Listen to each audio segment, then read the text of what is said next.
Alors bonjour, tout d'abord est-ce que vous pouvez vous présenter? Oui, moi c'est Babette, la chanteuse de Kill the Moose. Moi c'est Pierre, le batteur. Chris, le bassiste. Et Alex, le guitariste.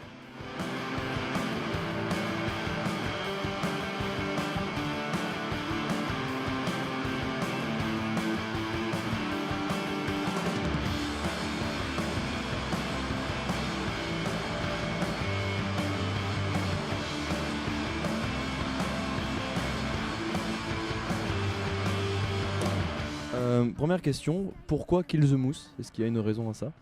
Pour la simple et bonne raison que il y a tout un énorme passage qui parle d'un voyage en Norvège, si je me trompe pas, dans l'introduction de Sacré Graal des Monty Python. Et le mot mousse revient pendant 5 minutes, toutes les 5 secondes. Voilà, donc au bout d'un moment on a envie de le tuer. Est-ce que vous pouvez maintenant parler de votre groupe? Quel style de musique? Alors, le Voilà. style de musique, qu'est-ce qu'on peut dire sur le style de musique? Rock alternatif, après on a tous nos influences. Alors moi c'est les 90s en Grande-Bretagne, je crois que ça s'entend dans le chant. Après il y a beaucoup d'influences différentes. Toi c'est? Alors Pierre? C'est varié, c'est vrai que ça vient plus des années 60-70. Des groupes un peu plus hard en fait, pas forcément des années 90, mais qui donnent leurs influences aussi à ce rock là, donc ça correspond pas mal. Je tiens bien le micro, hein. Vas-y, bouge pas. Ouais, tout ce qui est rock 70, rock 90, folk aussi. Moi, c'est assez éclectique. Et moi je suis un fan de Carlos Santana.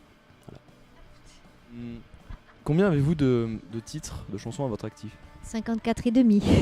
Non, je sais pas. Combien on en a? Ouais, mais combien on en a? Je sais pas. Ouais, une vingtaine. Est-ce que vous avez des références musicales et si oui, lesquelles? Je crois que vous en avez un peu parlé tout à l'heure, mais plus en détail. Je crois qu'il faut parler de shoegaze quand même. Et enfin, en tout cas, pour ce qui concerne Alex et moi, c'est le shoegaze à mort. Avez-vous des projets futurs comme des tournées, des titres ou même un album? Alors, on va enregistrer au mois de mai au studio Coccinelle, un 4 titres, un EP. Et puis là, des concerts, on en a plein. On a le concert le 24 mars à la Zombie, le 23 mars au Monster Art à Fréjus. On a, qu'est-ce qu'on a d'autre? Le 7 avril à Itimport, le 14 avril à Carrosse aux Scènes Émergentes et la Friche en mai, 25 mai. Voilà, pour l'instant. Est-ce que à travers vos chansons et vos paroles, vous essayez de faire passer un message, quel que soit le message, mais est-ce que vous en avez un à faire passer Est-ce que vous en faites passer un à travers vos chansons?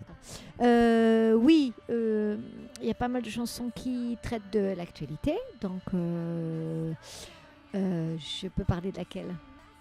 Je parle de laquelle, les gars? Home Sweet Home ou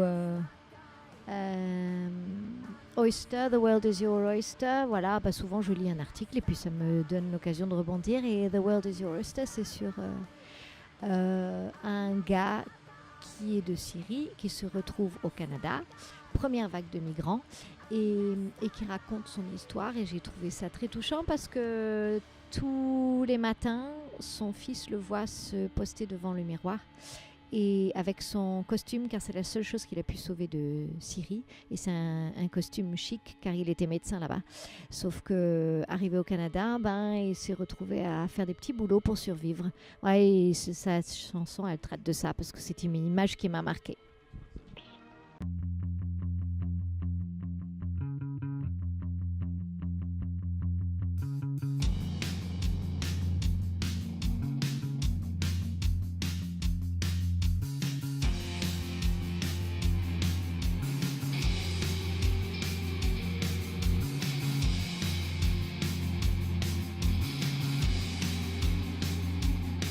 Est-ce que vous avez rencontré des difficultés depuis le début de la formation du groupe? Des difficultés. C'est exactement ce que j'allais dire, ouais, mon caractère de merde. Qu'est-ce qu'il y a eu comme difficulté Ouais, non, ça va. Qu'est-ce qu'il y a d'autre comme difficulté? La prise de poids, c'est une difficulté.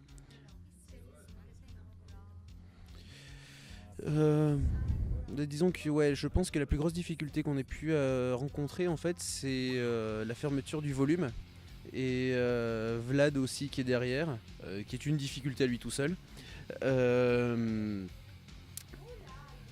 Donc plus sérieusement, donc on était des habitués de la scène Le Volume à Nice et qui était dirigée par l'association La Source, et pour divers problèmes la salle a dû fermer, et donc ça laisse un énorme trou dans le paysage indé niçois quoi. Et donc alors d'autres petites salles ont pris un peu plus d'ampleur depuis la disparition du volume, mais on attend toujours que La Source trouve une nouvelle salle. Donc voilà, c'est un petit clin d'œil pour eux parce que ils font un boulot qui est remarquable, et pour tous les musiciens de Nice qui font de l'indé, de l'alternatif, ça a été une vraie difficulté, je pense. Maintenant, un peu plus joyeux, quel a été votre meilleur souvenir? Quel est votre meilleur souvenir depuis le début du groupe?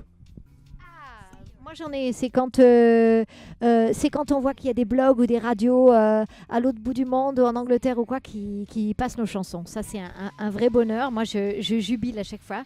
Ça me fait plaisir parce que quand on fait quelque chose, on a envie que les gens aiment. Et alors on a l'habitude de nos potes qui nous disent ah c'était vachement sympa, sauf que c'est les potes.